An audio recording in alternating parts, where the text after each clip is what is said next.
Assalamualaikum warahmatullahi wabarakatuh. Ismi Nisa Humairah. Wal'an uridu an ubayyin lakum an anwa'i dirasatina, yani an qawaidin nahwi. Tayyib, saubayyin lakum mubasharatan. Bismillahirrahmanirrahim. Baiklah, yang pertama di sini saya akan menjelaskan mengenai Asmaul Khamsah. Apa itu Asmaul Khamsah? Asmaul Khamsah ialah isim yang 5, terdiri dari 5 isim. Pertama ada abun, artinya ayah; akhun, artinya saudara laki-laki; hamun, artinya bapak mertua; famun, artinya mulut; dan du, artinya kepemilikan.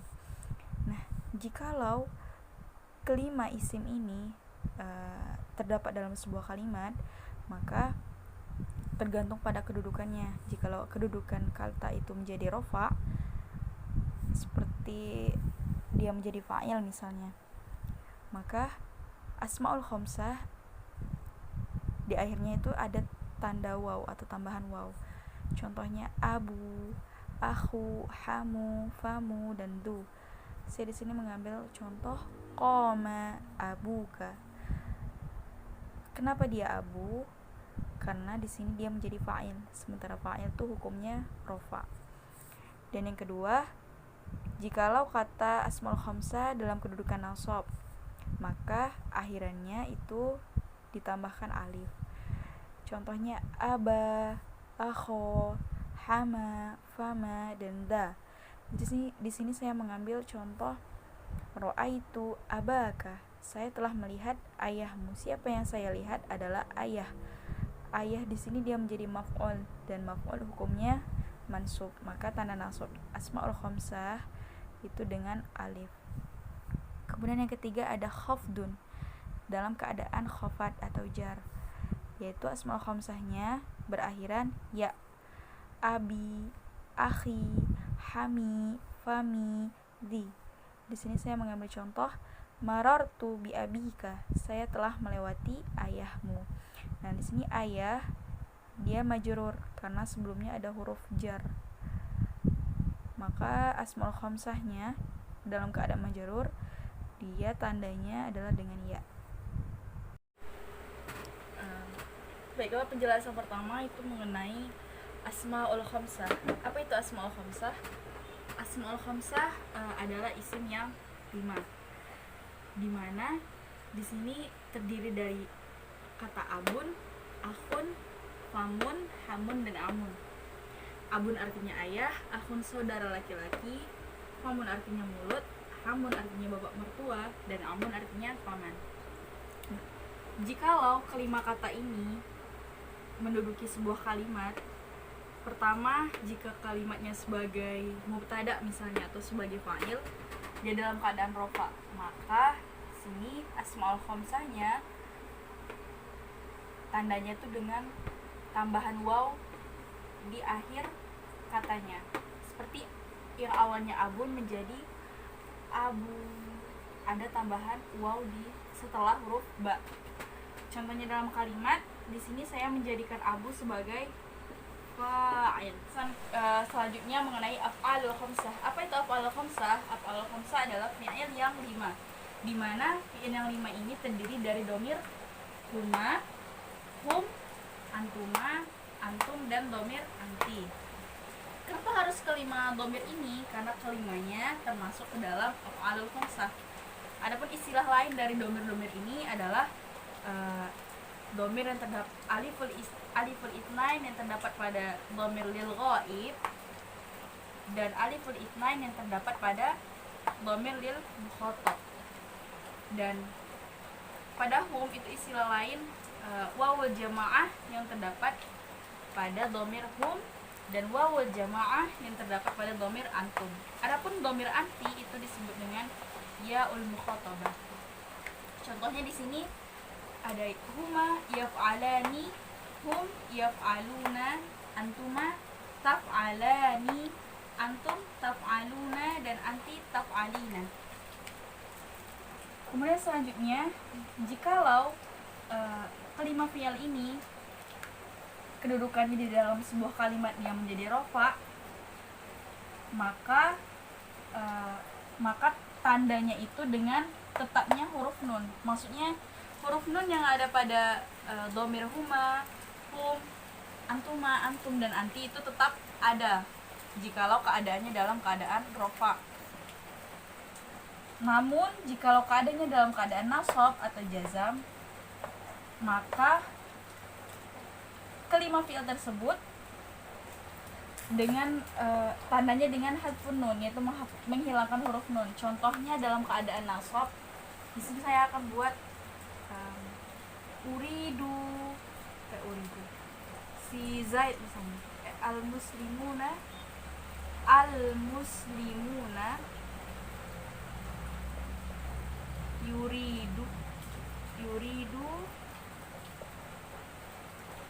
yuriduna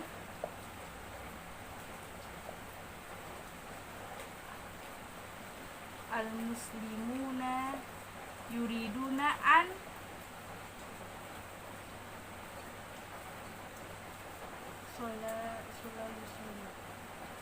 an yasilu zuhra.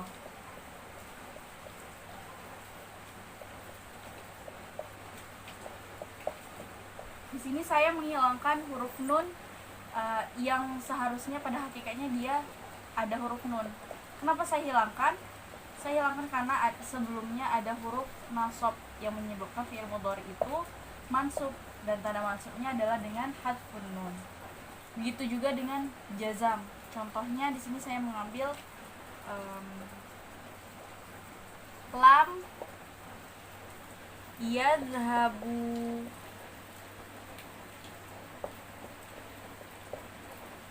al-muslimuna.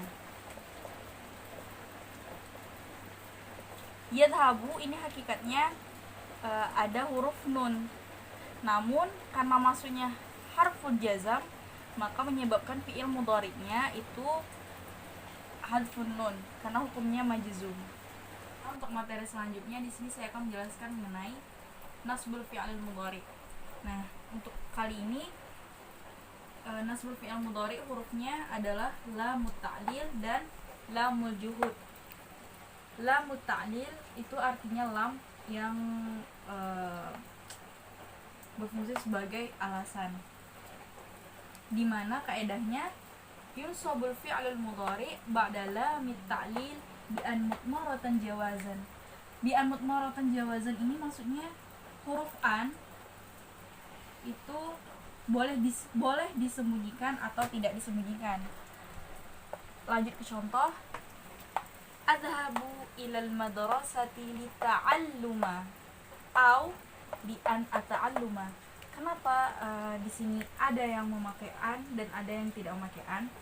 Karena di sini kaedahnya jawazan, diperbolehkan untuk menyembunyikan dan diperbolehkan untuk menzohirkan atau menampakkannya. Adhabu ilal madrasati lita'alluma, maknanya itu sama-sama lam ta'lil, yaitu untuk saya pergi ke sekolah untuk belajar. Atau makna yang kedua, walaupun kita tuliskan lafaz an, maknanya tetap sama. Saya pergi ke sekolah li'an ata'alluma, dia tidak akan merubah makna untuk belajar. Kemudian lanjut kepada kedua, yunsabul fi'lul mudhari' ba'da lamul juhud. Lamul juhud di sini artinya lam yang bermakna sungguh-sungguh. Dimana kaedahnya setelah lamul juhud bi an mudmaratan wujuban, kebalikan dari lam ta'lil. Untuk lam juhud di sini wujuban, mudmaratan wujuban. Jadi huruf an, lafaz an itu wajib disembunyikan, tidak boleh ditampakkan. Berbeda dengan lam ta'lil, boleh ditampakkan. Contohnya langsung saja, ma kuntu biukadziba ala shadiq. Tidakkah saya berdusta di atas kebenaran. Di sini setelah huruf lam kita tidak menggunakan lafaz an. Karena mengapa? Karena di sini kita menggunakan lam juhud. Sementara kaedahnya ba'da lam juhud bi an mudmaratan wujuban, dan lafaz annya wajib disembunyikan. Materi selanjutnya itu masih mengenai yunsabul fi'lul mudhari', namun setelah huruf hatta. Dan lafaz annya di sini Jika menggunakan huruf nasab hatta, maka lafazannya mutmaratan wujuban, wajib disembunyikan. Contohnya la tadkhul hatta yu'dana laka.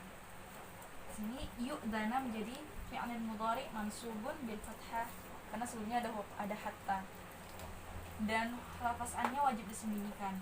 Kemudian yang kedua, yunsabul fi'il mudhari ba'da au mutmaratan wujuban. Sama seperti kaidah sebelumnya, huruf an-nya itu wajib disembunyikan karena au-nya bermakna ila au illa. Au di sini maknanya lil ghayah. Maksud lil ghayah tuh sampai atau hingga. Di sini contohnya ihtarim walidaika au tanala ridhahuma, artinya muliakanlah atau hormatilah kedua orang tuamu, au sehingga tanala ridhahuma, kamu akan memperoleh ridho dari keduanya. Nah, di sini lafaz an itu kita wajib disembunyikan karena kita menggunakan harfun nasbi au. Yang ketiga mengenai yunsabul fi'il mudhari ba'da fa'us sababiyah binafin au talabin. Contohnya a'tini fa'ashkuruka. Kenapa fa'ashkuro? Karena ini fi'il mudhari yang didahului oleh fa'us sababiyah. Artinya berikan kepadaku maka aku akan berterima kasih kepadamu. Baiklah, materi selanjutnya yaitu mengenai al-maf'ulul mutlaq. Apa itu maf'ul mutlaq?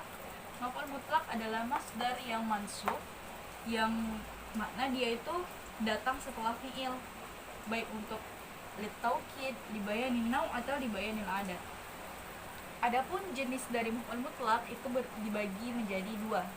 Pertama, maf'ul mutlaq dalam bentuk lafzi dan maknawi. Apa itu lafzi? Lafzi itu bitikraril lafzi, adanya pengulangan lafaz.